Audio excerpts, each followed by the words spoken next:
Good evening, everyone, and welcome to Beneath the Waves. I'm Matt Silver, and welcome to you, Dave Hughes. Hi, Matt. How are you? Hello, everyone. I'm good, thanks. I'm good. Good. So let me start with the usual reminder of what we've been covering. And what I'm going to do this week is actually do a reminder of the 6 sessions we've had so far.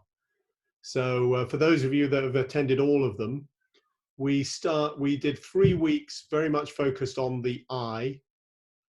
We covered the I, we, it model, the iceberg, really talking about the importance of focusing on physiology, emotions and feelings, as well as the usual thinking and behavior. And then we spent 2 weeks really getting into how we improve awareness, literacy and management of our emotions. We had Dr. Alan Watkins with us on week 3 when we talked about mastery and shift.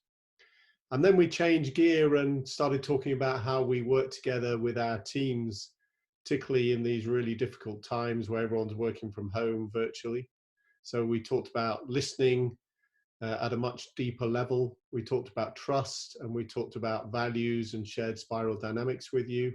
And then last week we talked about perspective taking, a really powerful tool, particularly for managing conversations, managing conflict, and using the zip to zip up in second person to where we have areas of commonality, and then going down again to build agreement and conclusions and actions going forward.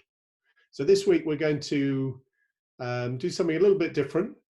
We thought we'd focus on Matt and Shaftesbury High School, and to try and talk about life in school and what Matt's been trying to do. So we'll share a bit of Matt's journey and what he's been doing with his team in Shaftesbury High School. So Matt, I know not easy talking about yourself, but let's go back to, what are some of the pivotal moments as you were growing up that have helped to sort of shape you and make you who you are and influenced, you coming into education and your views on emotional intelligence? That's a big question, Dave, and one that can take me back to some pretty early days, actually. So I grew up with 2 parents who were teachers. My dad went on to become a head teacher himself, and I've been around education my whole life from that side of things. And then on top of that, my father has also run a charity group down to the south of France, to Lourdes, every Easter, taking a group of children with additional needs for, I think he's been going for something like 52, 53 years now. And he started going in his teen years. And it's something that was really instilled in the whole family, really, because we didn't have much of a choice. We were taken along to reunions and meeting the children and all the sort of preparation days that we had before the trips. And then when I was 9, I actually started going myself. So I have now been going for 25 years. Wow. And began leading the group when I was 21, I believe, off the top of my head. So yeah, for the last 13, 14 years, we've been running the group. Unfortunately, obviously, we couldn't go this year. But essentially, it's meant that I have been working with really diverse people my entire life, and been really fortunate in that sense, and massively thankful to be able to do that. And really, looking back now, so much of my grounding as a leader, and obviously working in special needs as I do, comes from that experience. So for me, I've taken a huge amount from that experience growing up. So say a bit more about how it's shaped, your values, your beliefs. Well, I think as we've spoken around, our values and beliefs are always changing and developing.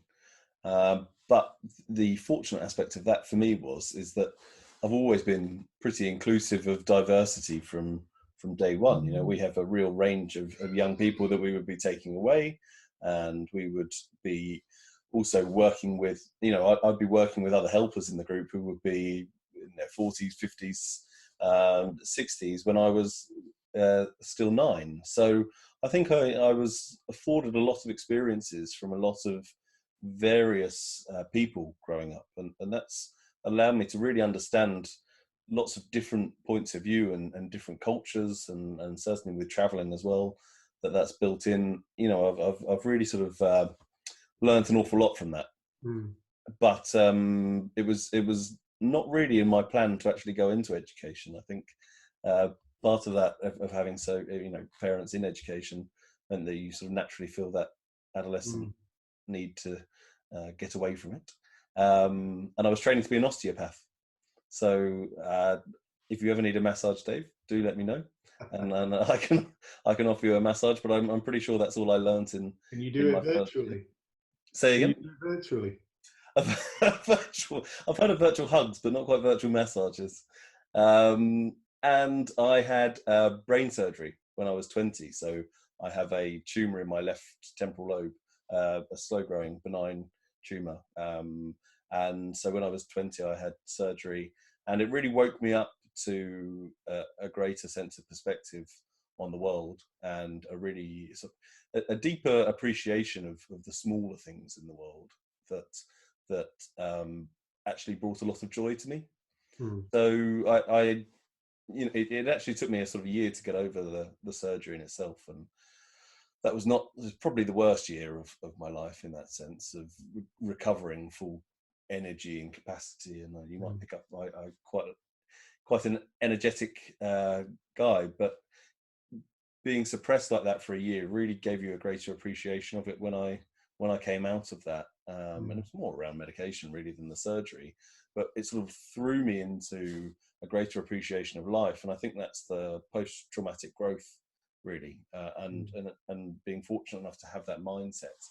And I think part of that mindset is very much shaped by the fact that I was going away every Easter with young people whose needs were far more significant and far more challenging than mine. So despite having quite a heavy traumatic experience, I actually came out far stronger and grew a lot more from it. And then almost out of appreciation, I was pulled into education then.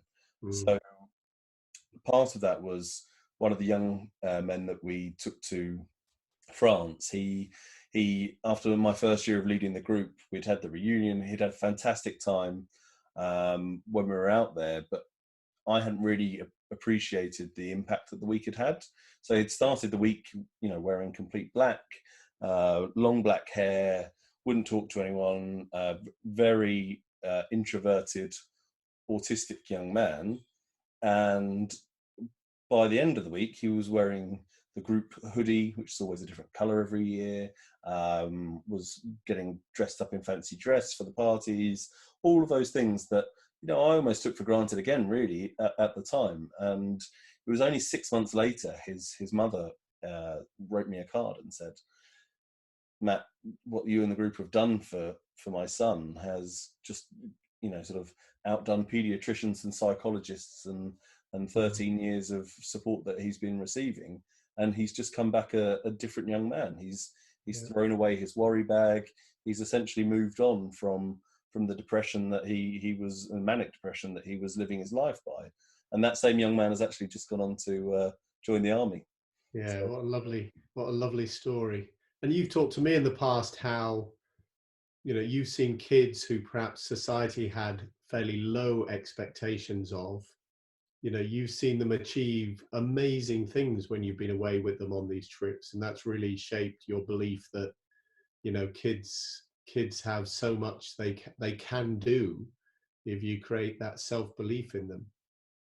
yeah, and I think that's really reinforced, Dave, in my leadership as much as it is in my teaching.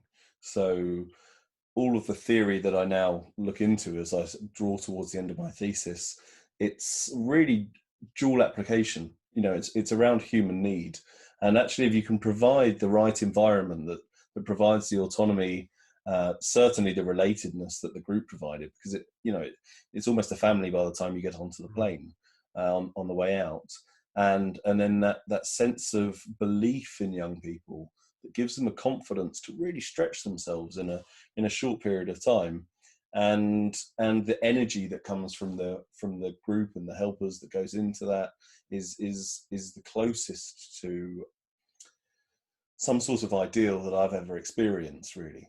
Mm. So when we saw that with uh, the young man, it was really brought to my attention. Suddenly, I thought, actually, what can everyone else do, Mm. and where can everyone else go? And it's left me ever since with this sense of there is no real ceiling to what people Mm. can do. So when I sort of talk about what I look to achieve with coaching and leadership, it's always around Mm. unlocking and really bringing to life education and other people in Yeah. education to achieve what is actually their true potential, as opposed to what's often their Yeah. projected and self-perceived potential. And I hope we're doing that for everyone tuning in tonight, Yeah. and that has been Hopefully. tuning in over the last 7 weeks as well, because it's really lifting the lid off and saying this can be done. So let's fast forward then to about 2.5 years ago when you were appointed as head teacher at Shaftesbury High School. What were you thinking and feeling coming into that role? What is it you wanted to achieve? What is it you wanted to unlock? Okay, so I'm going to take you back 2.5 years before that as well. And I just finished my master's on social and emotional intelligence in education. Found that everyone wanted it, but no one did it. Was very frustrated by the fact that I found this out, and then nothing was really actioned from that any further with the leadership team that oversaw my own teaching at the time. And I actually had brain surgery again when I was 30.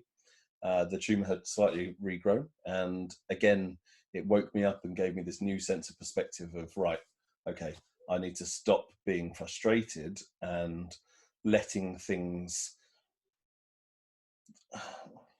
not not not that I wanted control of them, but that I wanted that action. I couldn't let things drift anymore. So I got married, decided to go traveling, and then came back, and very fortunately, Di Ryan, who I think has been attending on these weeks, saw the potential in me as a deputy head, and so I went to work in a school for young people with severe learning difficulties, all the way through from 3 to 19, and then I, you know. Discovered that the job had come back up at Shaftesbury, and obviously having taught there for 5 years, I thought, right, now's that opportunity to take that chance and really develop what it is that I'd always wanted to do whilst working there, and certainly had built from previous experience coming into that, both academically and through my own personal experiences. So yeah, so then I start at Shaftesbury, and the start, you know, the start as a new head is always going to be an interesting one. Dr. Jill Berry's book, Making the Leap, was my summer reading before I started, and I think we combined all three of her case studies into about the first term uh, of the experience of starting as a head. But what I found very quickly was that we all agreed that the national statistic of 6% employment for our young people with educational healthcare plans was exactly what we all agreed needed to be addressed. So we instantly found that there was a real buy-in to this vision of changing that, and when we shared that vision, we really look to bring all of our stakeholders in to understand that vision, and but actually to build it themselves. So although we had that rough statistic floating around, we tried to get as many voices as we could possibly have, including the students themselves, in to say, okay, this is what we're about, this is our vision, and articulating that into what we now call carving pathways, which we use as carving pathways out into the community, and then the community coming back into us as a result, actually. Also carving professional pathways, both for staff and for our young people. It can be used in so many different ways, but at the start it was really focused on that 6% employment rate. Mm. So as soon as we began to establish some real clarity around that vision, we found a real common denominator that everyone bought into. And from that, we built the values of well-being, positivity, and empowerment into the school. And it was that empowerment word, I think, that probably sums up a lot of what my previous experiences were about, but making sure that the well-being of our young people is paramount, and therefore they're ready to learn and they're in a positive state to learn.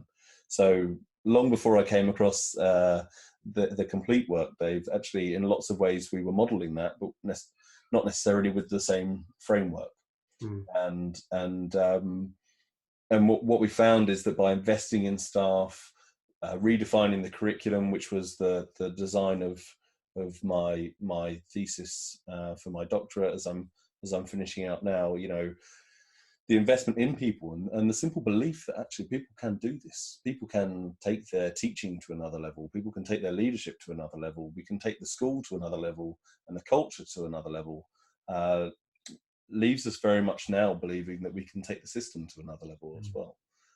And that's certainly what we're about. So, But say a bit more about, you said you involved the staff, students, everybody. Tell me a bit more about how you did that, and did you find a lot of resistance initially, or did people come on board very easily? And how did you sort of manage that process? Because it was quite different to how things were previously in the school. yeah, so the school was operating what was a typical secondary mainstream curriculum. The culture was quite unambitious for the young people and didn't give a huge amount of accountability or autonomy to those young people. And what I'd already come across from the first half of my doctorate was self-determination theory. And the more you can lean into intrinsic motivation, the far greater the productivity and self-development, self-regulation you can really build into people.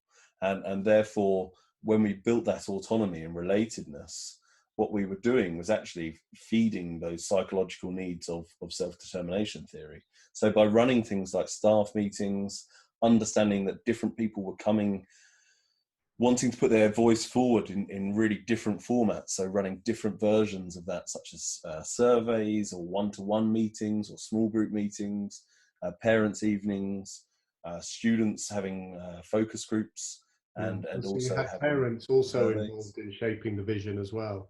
So our philosophy is that every stakeholder has to understand what we're about if we're going to really achieve it, and everyone has to be pointing towards that same North Star, as we call it, and the same North Star guides us through even the choppiest waters as it stands at the moment in what it is that we're doing, and we are still carving pathways, but in completely different ways. So even today, we had our young people's artwork sent to a care home and was spread across the windows with beautiful messages from our young people, wishing those people in need support and care. So our curriculum model is called the Meaningful Mastery Project-Based Learning, and the meaning is very much around giving back to the local community in one term, the global community in another, and the school community almost as a sort of mark of legacy of those projects in the third term. But the mastery allows our young people to build on their strengths. So because they get to choose the projects, which provides that autonomy, it means that their buy-in to it is massive, but they have 350 hours as opposed to 35 hours in one of those subjects, which means that they can take themselves to whole new levels in their belief. And one of the examples that I was writing up today is saying that young people turn down the opportunity for a higher qualification because they wanted to enjoy their learning and therefore have more space and capacity in their project to do that, which to me was a fantastic testament of education waking up. And again, our young people being those in need and with complex needs, for them to be able to do that and thrive, I think sets the marker out to the rest of the education system to really not be able to hide behind any of the former excuses in what they're doing. And we're seeing the development that we're talking about on this show, really. We're seeing the social and emotional development. We're seeing the physiological development of our young people, and we're seeing the knock-on impact of that in the connectivity and the networks that we're creating as a school. One of which being yourself, Dave. Thanks, Matt. So 2.5 years down the road, what's been achieved? And do you feel are you beginning to move the needle on the 6% employment? Are building blocks there? Yeah, so our first year of results, typically what happens is that some of our students will go on to college, and we found that percentage went from 22% to 50% in the first year, and has actually gone to 80% in the second year of going on to subject-related qualifications for those students that leave. For those students that stay, the sixth form adopted the model in the second year, and 4 of our sixth formers are now going on to permanent internships. So when you look at that statistically, that's something around about 30% of our leavers are going on to full-time employment, which is fantastic. And we're just at the start of that. That's just at the start, 2 years in. So we think that with the project cycle, the way that we run it within the projects, it is actually a business cycle.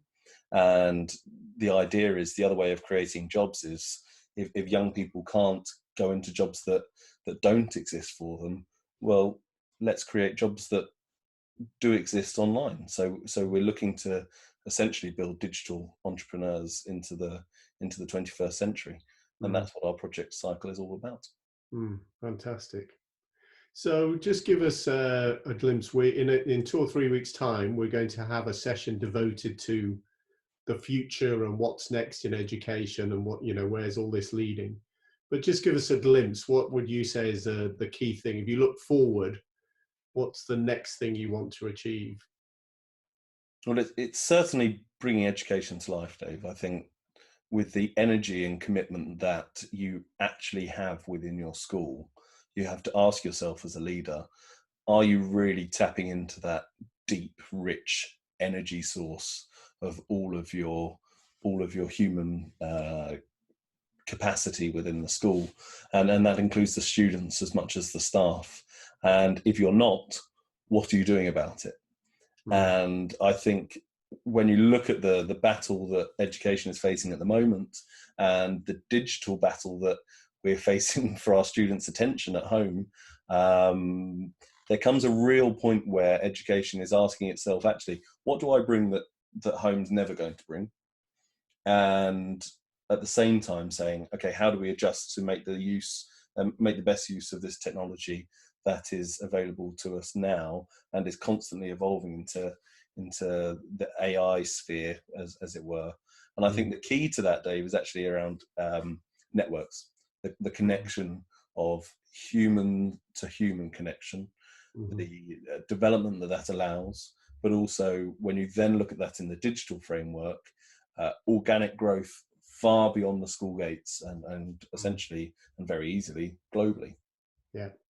And we're going to see, in the corporate world, this move also to networking as a way of working. Gone are the sort of hierarchies of old. Organization, it's such a complex world we live in. Success will come through how well you can operate within multiple networks in the school, networks across schools, networks out into the community. And so we're going to talk about this next week. We have Dr. Danish Mishra coming, who's an expert on organizational network analysis. And he'll give us his insights into the power of networks. And we'll have a whole discussion around that next week. So that's a great segue. But I suggest we could go on for another half hour, Matt. I think this has been fantastic. And we'll have more time in future weeks to look forward a bit more. But thank you so much for sharing your personal journey and your story and what you've managed to achieve with the skills so far, with obviously the whole team. I think it's fantastic, but I suggest we open it up now to any questions and get a bit of dialogue going. I just want to say thank you very much, Dave, as well, because I know that that sort of belief in myself has enabled this to happen through the work that you've done with the team and myself as well. So it's an excellent opportunity to publicly thank you for the work that you've put into our team as well. So much appreciated. Thank you. Yeah, no, it's been fantastic. I've loved it. Okay, so as usual, I think we're coming towards the end of the sort of formal half hour. As usual, Matt and I will stay on for anyone who wants to stay, and we'll open it up. But in the meantime, please post any questions you've got on the Q&A or on the chat, and we'll do Yeah, our best to answer them. I think it's important to say that as much as it's a different show this evening to the previous weeks, our thinking around this was around the understanding of who I am, and then we're also going to do a session on Dave in a few weeks' time as well. As much as Dave doesn't want to do that, and it's as important for you to understand us as it is for us to understand you. So thank you very much for joining us this evening.